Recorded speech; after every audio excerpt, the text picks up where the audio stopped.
السلام علیکم دوستو، امید ہے آپ سب خیریت سے ہوں گے۔ دوستو، یہ بات ہر مسلمان بہت اچھے سے جانتا ہے کہ آج کل ہندوستان میں مسلمانوں کے کیا حالات ہیں۔ مسلمانوں سے جبراً جے شری رام کے نعرے لگوائے جاتے ہیں۔ اگر کوئی مسلمان ہندوؤں کے علاقے میں رہ کر بزنس کر رہا ہوتا ہے یا کوئی دکان چلا رہا ہوتا ہے تو اس کا دکان بند کر دیا جاتا ہے، یا پھر اگر کوئی ہندوؤں کے علاقے میں گھر خریدنا چاہے تو پوری ہندوؤں کی سوسائٹی اسے خریدنے سے روک دیتی ہے، اور اگر خرید لیا ہے تو اسے بیچنے پر مجبور کر دیتی ہے۔ اگر کسی ایک مسلمان نے کچھ غلط کام کر دیا ہے، جیسے کہ ابھی نینی تال میں یہ سننے کو ملا کہ ایک 70 سال کے بزرگ نے ایک نابالغ بچی کا ریپ کر دیا، جس کا ایویڈنس بھی موجود نہیں ہے، جو ابھی جرم ان کے اوپر ثابت بھی نہیں ہوا ہے، اسی کو مدعا بنا کر نینی تال کے مسلمانوں کی دکانوں میں توڑ پھوڑ کی جا رہی ہے اور وہاں کے مسلمانوں کو مارا پیٹا جا رہا ہے، اور پرشاسن کچھ بھی نہیں کر رہا ہے، جس کا ہمیں بے حد افسوس ہے اور ہم اس کے لیے آواز اٹھاتے ہیں۔ لیکن پھر بھی کہا یہ جاتا ہے کہ بھارت میں ہندو خطرے میں ہے، جبکہ بھارت کے پردھان منتری ہندو، راشٹرپتی ہندو، سپریم کورٹ کے جتنے بھی جج ہیں وہ سب ہندو۔ پورے بھارت میں 30 مکھیہ منتری ہیں جن میں سے صرف ایک مسلم، باقی سب ہندو۔ پھر بھی یہ کہا جاتا ہے کہ بھارت میں تو ہندو خطرے میں ہے اور مسلمان آزاد ہیں۔ اور مزے کی بات تو یہ ہے کہ جہاں جہاں پر بی جے پی کی سرکار ہے وہاں ہندو کچھ زیادہ ہی خطرے میں آ جاتے ہیں، اور وہیں سب سے زیادہ دنگا فساد بھی ہوتا ہے۔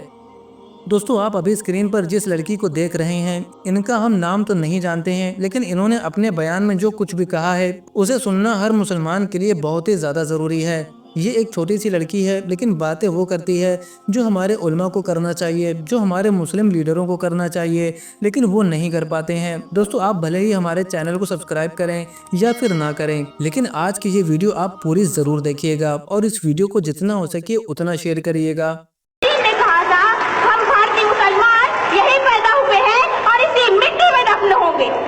لیکن تم نے ہمیں تقسیم وطن کے ہنگاموں میں مارا، ہم خاموش رہے۔ تم نے ہمیں بھاگلپور، میرٹھ، ملیالہ، گجرات، ممبئی، مظفر نگر تک جلایا، ہم خاموش رہے۔ تم نے ہم سے ریزرویشن کا حق چھینا، ہم خاموش رہے۔ تم نے ہمارے اسلاف کی تاریخ کو مسخ کیا، ہم خاموش رہے۔ تم نے ہمارے نوجوانوں پر دہشت گردی کا جھوٹا کلنک لگایا، ہم خاموش رہے۔ یقیناً ہم نشینوں، اسی لیے ہم کہتے ہیں کہ آزادی آج بھی طلبگار ہے۔ آزادی اے اقتدار کے غلاموں، ہمیں آزادی دو جہالت سے، ہمیں آزادی دو غربت سے، ہمیں آزادی دو تعصب سے، ہمیں آزادی دو کرپشن سے۔ دوستوں اور ساتھیوں، یہ تاج محل، یہ لال قلعہ، یہ قطب مینار ہماری عظمت رفتہ کے مشن ہے۔ تحریک خلافت ہماری، ریشمی رومال ہمارا، میزائل مین ہمارا، انقلاب زندہ باد کا نعرہ بھی ہمیں نے دیا، ہمیں نے کارگل کی چوٹی پر لہرایا ترنگا۔ ہماری رگوں میں نہ خوناب گوڈسے کا نہیں، شہید ٹیپو سلطان کا خون دوڑ رہا ہے۔ لیکن افسوس، آزادی آج بھی طلبگار ہے۔ آزادی کے 70 سالوں بعد بھی ہماری حب الوطنی پر لگا ہے سوالیہ نشان۔ آزادی کے 70 سالوں بعد بھی ہم اپنے ہی وطن میں بے یار مددگار، ماتھے پر دہشت گردی کا کلنک لیے پھرتے ہیں، ہاتھوں میں ڈگریاں لیے نوکریاں تلاش کرتے ہیں، پہاڑوں کو کاٹ کاٹ کر راستے بناتے ہیں، سمندروں کا سینہ چیر کر پل تعمیر کرتے ہیں، فیکٹریوں میں، کارخانوں میں، گیریجوں میں، ہوٹلوں میں ہمارے ہی محنت کش نوجوان اس ملکوں کے لیے خون پسینہ سینچ رہے ہیں۔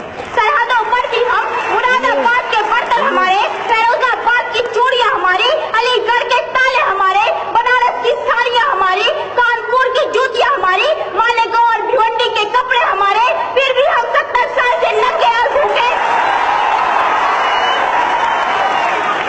کہاں ہے آزادی؟ عزیزوں بتاؤ کہاں ہے آزادی؟ حق اپنا مجھے چھوڑ کے جانا بھی نہیں ہے، حق اپنا مجھے چھوڑ کے جانا بھی نہیں ہے، دنیا کے خداؤں کو منانا بھی نہیں ہے، چلنا ہے مگر مجھ کو بزرگوں کی ڈگر پہ، چلنا ہے مگر مجھ کو بزرگوں کی ڈگر پہ، حالانکہ شرافت کا زمانہ ہی نہیں ہے۔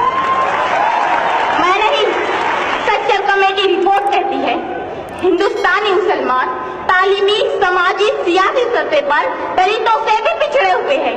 میں نہیں، رنگناگ رپورٹ کہتی ہے ہندوستانی مسلمانوں کو قومی بینک قرضے نہیں دیتی۔